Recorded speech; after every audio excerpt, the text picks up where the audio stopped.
भारत माता की, भारत माता की, भारत माता की। मंच पर उपस्थित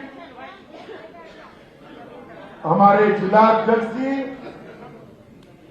विजय कुमार शुक्ला जी, भाई सत्येंद्र सिसोदिया जी,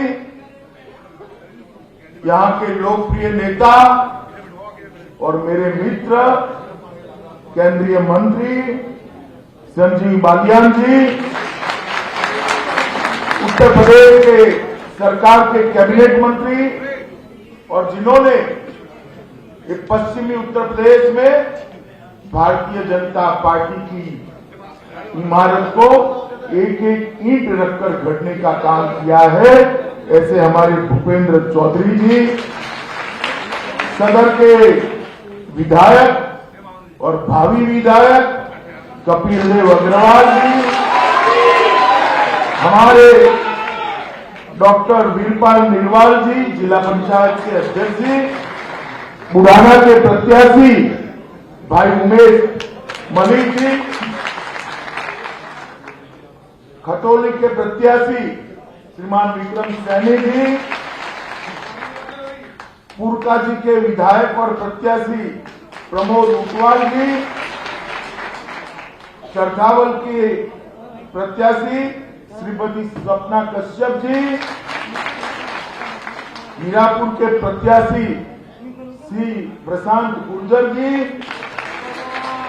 हमारे पूर्व सांसद यहीं के नेता भाई सोहनवीर सिंह जी, श्रीमती अंजू अग्रवाल, अध्यक्षा नगर पालिका परिषद श्री सतपाल जी, और आज के कार्यक्रम में आए हुए प्यारे भाइयों और बहनों, आप सभी को नमस्कार। भाई वो कोनों में जरा बोलना बंद कर दो आप जरा, या तो आप मंच पर आकर बोलो। मित्रों आज चलो हो गया। बैठ जाओ भाई, बैठ जाओ। अरे आप भी बैठ जाओ। मित्रों आज ये सेट कर बैठ जाओ, टीवी वाले सेट कर नीचे बैठ जाइए। आप सारे लोग नीचे बैठ जाइए जरा प्लीज। बहुत समय के बाद मुजफ्फरनगर आया हूं, सबके चेहरे दिखाई पड़ेंगे।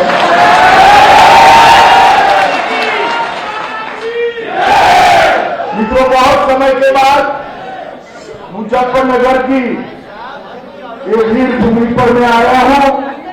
यहां आकर सबसे पहले महर्षि सुखदेव जी और राजा परीक्षित की ये भूमि को प्रणाम कर मैं मेरी बात की शुरुआत कर।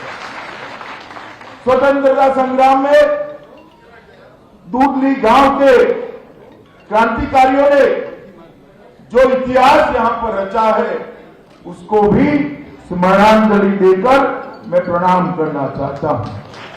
आजादी का विकल्प फूंकने वाले आसाराम शर्मा जी को और यहां से ही पूरे देश के किसानों को किसान हित के लिए जागरूक करने वाले चौधरी चरण सिंह को भी मैं नमन कर मेरी बात की शुरुआत करता हूं। मित्रों यही भूमि है जिन्होंने किसानों के लिए सदैव आवाज बुलंद की। श्री महेंद्र सिंह टिकैत को भी मैं प्रणाम करता हूं। मित्रों आज मैं मुजफ्फरनगर आया हूं, तब 14, 17 और 19 तीनों चुनाव मेरे नजर के सामने से गुजरे। मैं जब प्रभारी बना उत्तर प्रदेश का, शुरू में ही दंगे हो गए। मैं यहां आया, मैंने दंगों की वेदना को जाना था, पहचाना था। आरोप करने वाले पीड़ित बन गए और पीड़ित थे उनको आरोपी बना दिया। खैर मैं बाद में बात करूंगा, मगर मैं आज भी दंगों की वो पीड़ा को भूला नहीं। फिर भी 14, 17 और 19 को जब भी यहां भारतीय जनता पार्टी आई, जब भी मैं आया, जब भी मोदी जी आए, आपने भाजपा की झोली को वोटों से भरकर यहां से हमारे, यही मुजफ्फरनगर है जिसने 2017 में 2014 में और 2019 भारतीय जनता पार्टी की उत्तर प्रदेश में प्रचंड विजय की नींव डालने का काम किया। यहीं से लहर उठती है जो काशी तक जाती है और हमारे विरोधियों का सुपड़ा साफ करती है। इस बार भी मुझे भरोसा है कि यहां से ही भारतीय जनता पार्टी के विजय की नींव डाली जाए। मित्रों, उत्तर प्रदेश में 12-13 में मैं जब घूमता था, ऐसे ही मंच पर कार्यकर्ता बैठे होते थे और कहते थे, अमित भाई आपकी सिक्योरिटी का क्या हाल है? यहां पर हर व्यक्ति को सिक्योरिटी की चिंता होती है। जिस प्रकार से सपा बसपा सपा के राज में माफियाओं ने इस प्रदेश को गिरफ्त में लिया था, गैंगें बन गई थी और धर्म के आधार पर, जाति के आधार पर राजनीति करने वालों का बोलबाला, भू माफिया हो और अनेक प्रकार के माफियाओं ने यहां पर अपना कब्जा जमाया था। और आज जब मैं आया हूं, कोई सुरक्षा की बात नहीं कर रहा है। उत्तर प्रदेश के अंदर 2017 में भारतीय जनता पार्टी की योगी आदित्यनाथ की सरकार बनने के बाद ये सारे के सारे गुंडे उत्तर प्रदेश की बाउंड्री के बाहर चले गए। उत्तर प्रदेश को हमने वादा किया था कि हम उत्तर प्रदेश को माफियाओं से मुक्त करेंगे, उत्तर प्रदेश को सुरक्षा देंगे, इसको सलामत बनाएंगे, माताओं बहनों का सम्मान होगा, इनकी कोई छेड़खानी नहीं कर पाएगा। जब हम वादा करते थे तो काफी सारे लोगों को लगता था इतनी विकट कानून और व्यवस्था की परिस्थिति कैसे सुधरेगी। मित्रों, 2017 के बाद 2022 में आपके सामने आया हूं, भारतीय जनता पार्टी का रिपोर्ट कार्ड लेके आया हूं। न केवल पश्चिमी उत्तर प्रदेश, पूरे उत्तर प्रदेश से माफियाओं को चुन चुन कर साफ करने का काम योगी आदित्यनाथ ने किया। पहले सपा बसपा ने यहां शासन किया तो बहन जी की पार्टी है, वो आती थी तो एक जाति की बात करती थी, कांग्रेस पार्टी आती थी तो परिवार की बात करती थी, और अखिलेश बाबू आते थे तो गुंडा माफिया और तुष्टीकरण की बात करते थे। आज भारतीय जनता पार्टी के 5 साल हो गए, ना जाति की बात है, ना परिवार की बात है, ना गुंडे माफिया तुष्टीकरण की बात है तो सुरक्षा और विकास की बात है, और कोई बात नहीं।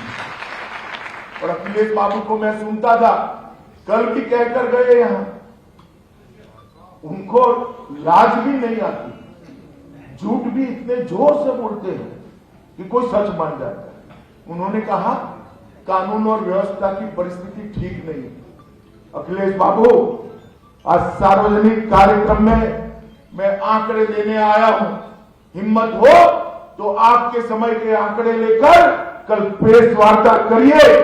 आपके शासन की अपेक्षा में भारतीय जनता पार्टी की सरकार के 5 साल में, योगी आदित्यनाथ के मुख्यमंत्री के 5 साल के बाद डकैती के अंदर 70% की कमी हुई है मित्रों उत्तर प्रदेश में।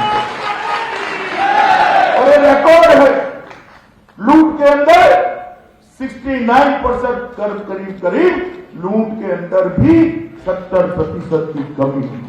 हत्या के अंदर 30% की कमी हुई है, अपहरण के अंदर 35% की कमी हुई है, और बलात्कार के अंदर भी 30% से ज्यादा कमी हुई है। अखिलेश बाबू, मैंने तो अपना हिसाब दे दिया। आपके शासन के आंकड़े और भारतीय जनता पार्टी के शासन के आंकड़े आप हाथ में लेकर एक प्रेस वार्ता करिए तो पूरे उत्तर प्रदेश की जनता को मालूम पड़ेगा। मुझे मालूम है वो नहीं करे, क्योंकि उनके पास बताने को कहीं। मित्रों, ये वोट जो है ना, वोट लोकतंत्र में अपने मत का अधिकार और मत, अपना वोट बहुत बड़ी ताकत रखता है। मैं कबीर साहब का एक दोहा मैंने मथुरा में भी कहा था, यहां पर भी कहना चाहता हूं। कबीर साहब ने बहुत खूब कहा है, कबीर लोहा एक है गढ़ने में फेर, ताकी का बख्तर बने ताकी की शमशेर। उत्तर प्रदेश का वोट आपका एक ही है, वो माफिया राज भी ला सकता है और माफिया राज से मुक्ति भी दिला सकता है। अगर सपा बसपा के साथ गया वोट तो फिर से जातिवाद की बात आएगी, फिर से माफियाओं का राज आएगा। अगर गया वोट भारतीय जनता पार्टी के पास तो मोदी जी के नेतृत्व में उत्तर प्रदेश देश का नंबर 1 राज्य बनेगा। मित्रों, उत्तर प्रदेश देश का नंबर 1। मित्रों, मुजफ्फरनगर के दंगे जिस प्रकार से वोट बैंक को ध्यान में रखकर दंगों में पुलिस ने कार्रवाई की, ऐसा पूरे देश में कहीं पर नहीं। जो पीड़ित थे उनको आरोपी बनाने, जो आरोपी थे उनको पीड़ित, और हजारों केस फर्जी केस दर्ज करने का काम किया है। मैं तो संजीव बालियान के नेतृत्व में भारतीय जनता पार्टी के संगठन को बहुत बधाई देना चाहता हूं कि फर्जी केस के सामने उन्होंने न्याय की लड़ाई लड़ी। चाहे अदालत में लड़नी पड़ी हो, चाहे रोड पर लड़नी पड़ी हो, और दंगों के समय भारतीय जनता पार्टी दंगों के पीड़ितों के साथ चट्टान की तरह खड़ी। मैं आज भी मुजफ्फरनगर की जनता को पूछना चाहता हूं, पूरे पश्चिमी उत्तर प्रदेश की जनता को पूछने आया, यहां से लेकर सहारनपुर की जनता को पूछने आया कि आप भूले हैं क्या दंगे? जरा बोलिए जोर से, भूले हैं क्या?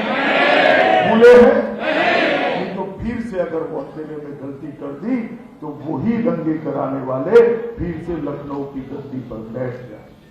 अगर कमल चुना तो दंगे नहीं होंगे। हमारे शासन में उत्तर प्रदेश के अंदर एक भी बड़ा दंगा नहीं हुआ। दंगा करने वाले जेल की सलाखों के पीछे। मित्रों, जिस प्रकार से भारतीय जनता पार्टी ने शासन किया है, इससे हमारी बात इस सही निकली है कि हमने यहां पर कानून का राज स्थापित किया है। मित्रों, अभी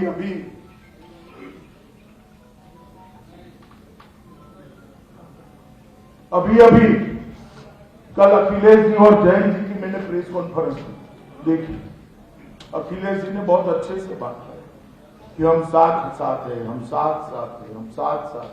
वो तो भैया दिखाई पड़ता है आप साथ, मगर साथ कब हो, कब तक हो? मैं बताऊं आपको, काउंटिंग तक। अगर सरकार बन गई तो जयंत भाई निकल जाएंगे और आजम खान बैठ जाएंगे। बैठेंगे या नहीं बैठेंगे बताओ भाई? बैठेंगे या नहीं बैठेंगे? अभी तो जेल में है, अभी तो जेल में है।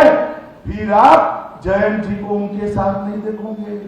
अतीक अहमद आ जाएंगे, आजम खान आ जाएंगे। ये किस प्रकार से आप उत्तर प्रदेश की जनता को अखिलेश बाबू छलना चाहते हैं? क्या ये समझते नहीं है मुजफ्फरनगर वाले? टिकटों के बंटवारे से ही समझ हो गए हैं कि आगे क्या होने वाला है। भाई जोर से बोलो, समझे हो ना? क्या जोर से बोलो, समझे हो या नहीं समझे हो? आपको यहाँ किसी को मुगालते में लेने की जरूरत नहीं है। सब लोग सब कुछ समझते हैं कि काउंटिंग के बाद अगर आपकी सरकार हुई तो क्या।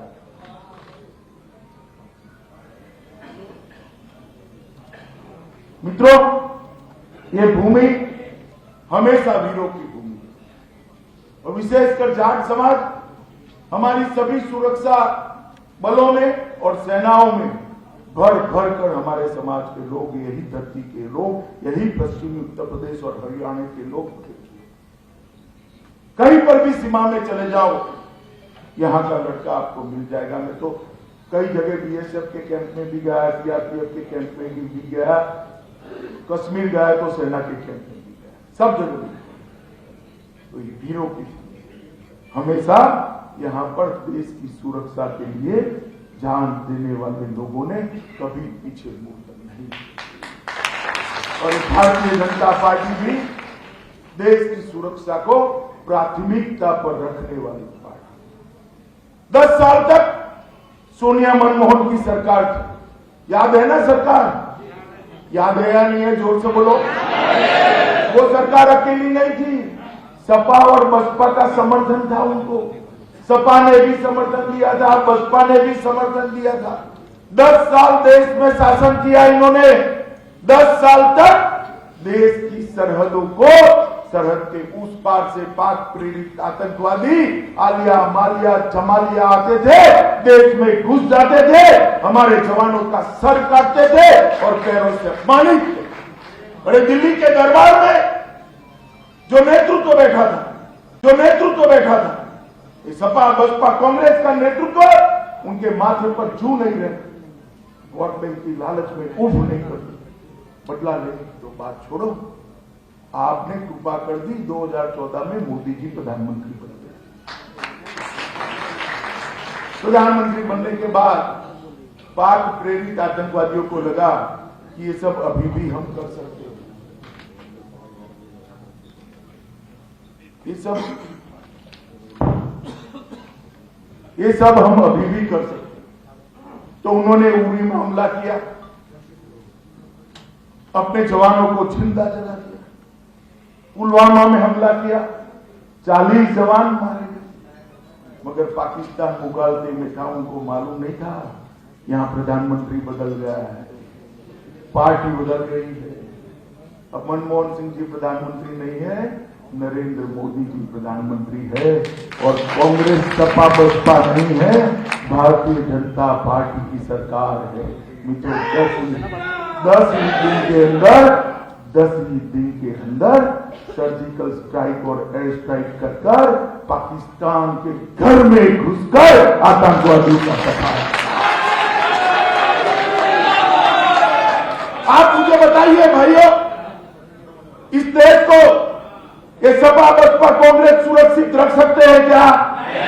जोर से बोलिए, रख सकते हैं क्या? उत्तर प्रदेश को सपा बसपा कांग्रेस सुरक्षित रख सकती है क्या? केवल और केवल नरेंद्र मोदी के नेतृत्व में भारतीय जनता पार्टी ही देश को सुरक्षित रख सकती है मित्रों। और ये चले हैं कहने के लिए हम कानून का राज लाएंगे। मित्रों, भारतीय जनता पार्टी हर क्षेत्र, हर समाज के हमारे जो पूर्वज हैं उसका सम्मान करने में विश्वास करते। आज तक राजा महेंद्र प्रताप सिंह के नाम पर कुछ नहीं हुआ था।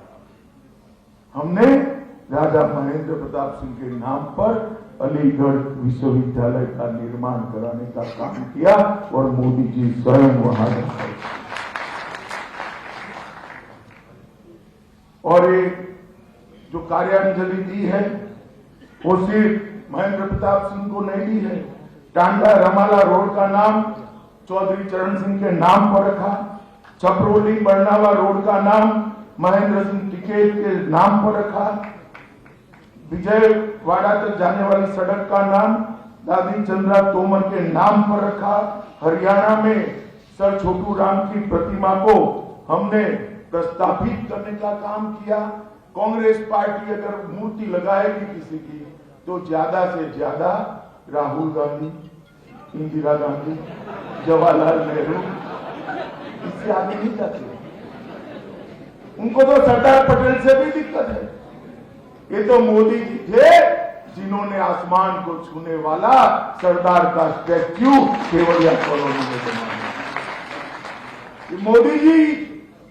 मोदी जी ने सरदार पटेल को सम्मान देने का काम किया। और मोदी जी है जिन्होंने ब्रिटेन में सुभाष बाबू के पुतले को लगाने का संकल्प इस 23 जनवरी, जिन्होंने देश के लिए, समाज के लिए योगदान किया। ये परिवार वाली पार्टियां इनका सम्मान नहीं कर सकती, अपने परिवार के इर्द गिर्द वो। कल बात करते थे किसान की। अखिलेश भाई, आपका और सपा का 10 साल सरकार रहा, पुरानी छोड़ दीजिए। विशुद्ध सरकार 10 साल रही, किसानों के लिए आपने क्या किया जरा लेकर आइए। हम पूछना चाहते हैं, नरेंद्र मोदी जी ने उत्तर प्रदेश के, सिर्फ उत्तर प्रदेश के अंदर 2,53,58,000 किसानों को 37,800 करोड़ रुपया प्रति साल 6,000 के हिसाब से बैंक अकाउंट में डायरेक्ट भेजने का काम किया है। हमने वादा किया था 2017 में कि किसानों का ऋण हम माफ करेंगे और 36,000 करोड़ का ऋण योगी जी ने 1 सप्ताह के अंदर माफ करने का काम कर दिया। मित्रों, एक गन्ना का क्षेत्र है, लगभग 1,48,000 करोड़ का गन्ने का भुगतान ये भारतीय जनता पार्टी की सरकार ने पहले सालों सालों तक, हमें मालूम है उत्तर प्रदेश में 42 चीनी मिलें थी, 21 बंद करा दी। किसने कराई? ये बसपा सपा बसपा ने कराई, ये बुआ भतीजा ने कराई। इसमें घोटाले हुए, सीबीआई जांच भी इसकी चल रही है। हमारे समय में एक भी चीनी मिल बंद नहीं। किसानों का 1,48,000 करोड़ रुपया समय पे चुकाने का काम किया। कुछ जगह देरी हो जाती है। मुझे कुछ किसान मिले थे, उन्होंने कहा कि अमित भाई कई बार देरी भी हो जाती है, मैं क्या करें, डंडा लेकर तो नहीं कर सकते, कितना जल्दी के हाथ जल्दी चुकाया मगर देरी होती है।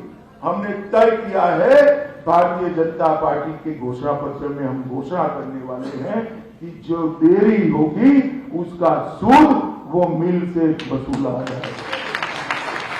सूद समेत किसानों को पैसा देने की बात है।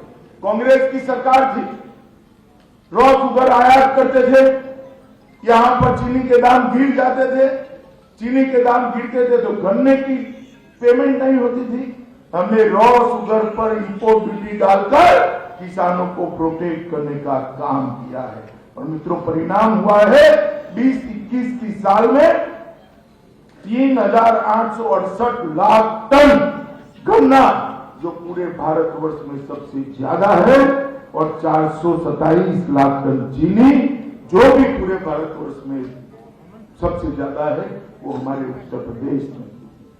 54 डिस्टिलरियों के माध्यम से हमने यहां पर इथेनॉल बनाने का काम किया है और लगभग 261 करोड़ लीटर इथेनॉल उत्तर प्रदेश में बनाया।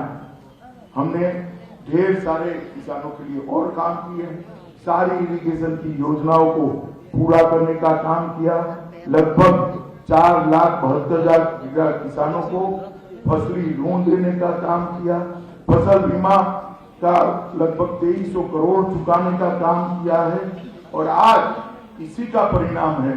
मैं जो बोलता हूं ध्यान से सुनना मेरे भाइयों, गन्ना, चीनी, गेहूं, आलू, हरी मटर, आम, आंवला, दूध, ये सब में उत्तर प्रदेश सपा बसपा के राज में 1 से 5 में भी नहीं आते थे। आज गन्ना, चीनी, गेहूं, आलू, हरी मटर, आम, आंवला और दूध में पूरे देश में उत्तर प्रदेश नंबर 1।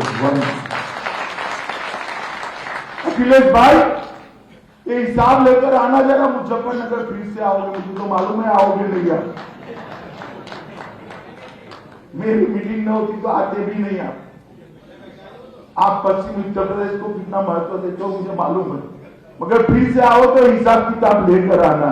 मित्रों, ढेर सारे काम पश्चिमी उत्तर प्रदेश में भारतीय जनता पार्टी की नरेंद्र मोदी सरकार और उत्तर प्रदेश की भाजपा की योगी सरकार ने किए। यहाँ पर भी ढेर सारे हैं। खतौली विधानसभा में इंटर कॉलेज की स्वीकृति की है, 1100 करोड़ की रुपए की लागत से रिंग रोड बन रहा है। मुजफ्फरनगर में सुख तीर्थ का निर्माण हो रहा है। जौली बेहड़ा सादात मार्ग को स्वीकृत किया है। सिसोना से मदीना चौक तक कावड़ मार्ग का निर्माण किया है। रामपुर तिहारा तक का मार्ग, मुजफ्फरनगर से रामपुर तिहारा तक मार्ग स्वीकृत किया है। 105 करोड़ रुपए की लागत से ग्रामीण क्षेत्र विद्युत आपूर्ति की बधाई में 220 केवी का बिजली घर बनाया जा रहा है। ढेर सारा काम किया है। मित्रों, ऑक्सीजन कॉन्सेंट्रेटर, ऑक्सीजन का उत्पादन के लिए भी इकाइयां लगी जा गई है और मित्रों, मैं एक बात कहता हूँ, आप मुजफ्फरनगर शहर और आसपास से आए हैं, मुझे बताओ भैया, बिजली रानी पहले आपके घर में 24 घंटा रहती थी क्या? साथ साथ में कहना रहती थी क्या?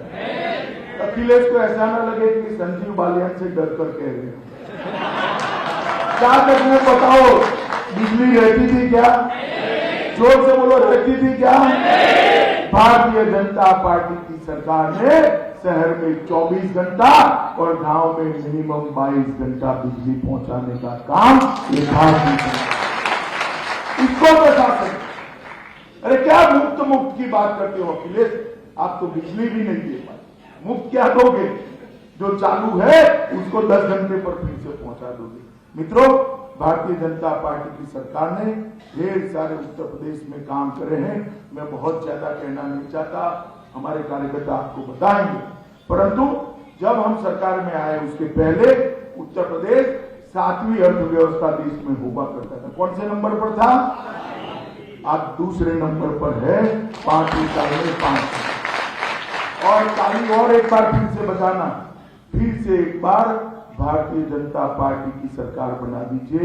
मैं आपको भरोसा दिलाता हूं, 1 नंबर बनाकर हम इसको, प्रदेश का जीडीपी 10 लाख करोड़ था, उसको 21 लाख करोड़ तक 5 ही साल में पहुंचाए हैं। ईज ऑफ डूइंग बिजनेस में 14वें नंबर पर थे, दूसरे नाम पर पहुंचे हैं। पहले 12 मेडिकल कॉलेज थी, अब 40 मेडिकल कॉलेज है। पहले 1900 बच्चे डॉक्टर बन सकते थे, अब 4200 बच्चे डॉक्टर बन सकते हैं। चावल का उत्पादन 139 लाख मेट्रिक टन था, अब 163 लाख उत्पादन हुआ है। और अखिलेश बाबू, ये आंकड़ा खास सुन लेना, गेहूं और चावल की खरीदी आप 100 धान की खरीदी आप 123 लाख टन करते थे। योगी जी के समय में इसको 214 लाख टन करने का काम ये भारतीय जनता पार्टी की सरकार है। दलहन का उत्पादन भी बढ़े हैं। आप 4 अड्डे हवाई अड्डे छोड़कर गए थे, हमने 8 बना दिए। और मुजफ्फरनगर वालों, याद रखना, जेवर का हवाई अड्डा बनेगा ना, उस दिन ही आपकी भूमि की कीमतों में 50% की बढ़ोतरी होने वाली है। इतना मत बोल, जेवर का हवाई अड्डा बनने तक ये मेरठ का एक्सप्रेसवे सिर्फ मेरठ को फायदा नहीं करेगा, पूरे पश्चिमी उत्तर प्रदेश को करेगा मित्रों। और ढेर सारे गरीब कल्याण के काम करे हैं। हर घर में शौचालय पहुंचा है, हर घर में गैस का सिलेंडर पहुंचा है, कई लाख लोगों को, 20 लाख से ज्यादा लोगों को घर दिया है। हर घर में 5 लाख, गरीब के घर में 5 लाख तक का आयुष्मान भारत योजना का कार्ड भेजा है। हर घर के अंदर बिजली का कनेक्शन और एक लट्टू पहुंचा है। ढेर सारे गरीब कल्याण के काम नरेंद्र मोदी जी ने किए हैं। और मुझे बताओ भैया, अगर देश में मोदी जी न होते तो हम सब टीका लेकर स्वस्थ होते क्या? होते क्या? सबको टीका लगाए ना इस वर्ष में? हाथ ऊपर करो तो लगाए ना। ये अखिलेश बाबू कहते थे ये भाजपा का टीका है, लीजिए मत। उन्होंने नहीं लिया, फिर डरकर उन्होंने भी लगा दिया। मैं अखिलेश जी को पूछना चाहता हूं, आपकी कोई ऐसी आबरू नहीं है कि यूपी की जनता आपकी बात माने, मगर मान गई होती तो तीसरी लहर में क्या होता भैया? क्या होता? सफाया होता है या नहीं होता? तो मित्रों, इनको जनता की चिंता नहीं है, भाजपा का विरोध करना उनका काम है। मगर मोदी जी ऐसे विरोध से डरते नहीं है। डंके की चोट पर 130 करोड़ लोगों को टीका लगाने का काम करा और उत्तर प्रदेश में 15 करोड़ लोगों को हर व्यक्ति 5 किलो अनाज 2 साल तक देने का काम भारतीय जनता पार्टी करेगी। तो आज मैं यहां पर आपके सामने बड़ी विनम्रता से हमारे कामों को बताकर वोट मांगते हैं। मेरा आप सबसे निवेदन है कि मतदान जरूर करेंगे क्या? ऐसा मत मानना कि भारतीय जनता पार्टी जीतने ही वाली है, हम वोट नहीं देंगे तो क्या होगा? जीतने तो वाली ही है, मगर हमें तो आपके वोट से जीतना है। तो वोट करने सुबह पहुंच जाएंगे, आप जाओ न जाओ, दूसरी ओर तो लाइन लगने वाली है। लगने वाली है नहीं लगने वाली?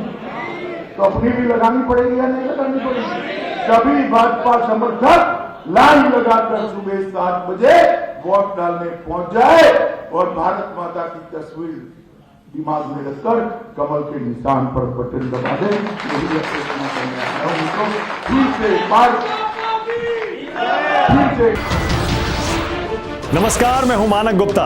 अगर आपको हमारा ये वीडियो पसंद आया हो तो इसे लाइक और शेयर जरूर करें और हाँ, हमें सब्सक्राइब और फॉलो करना ना भूलें ताकि आप देश और दुनिया की कोई खबर मिस ना करें। तो जुड़े रहिए हमारे साथ और देखते रहिए News 24।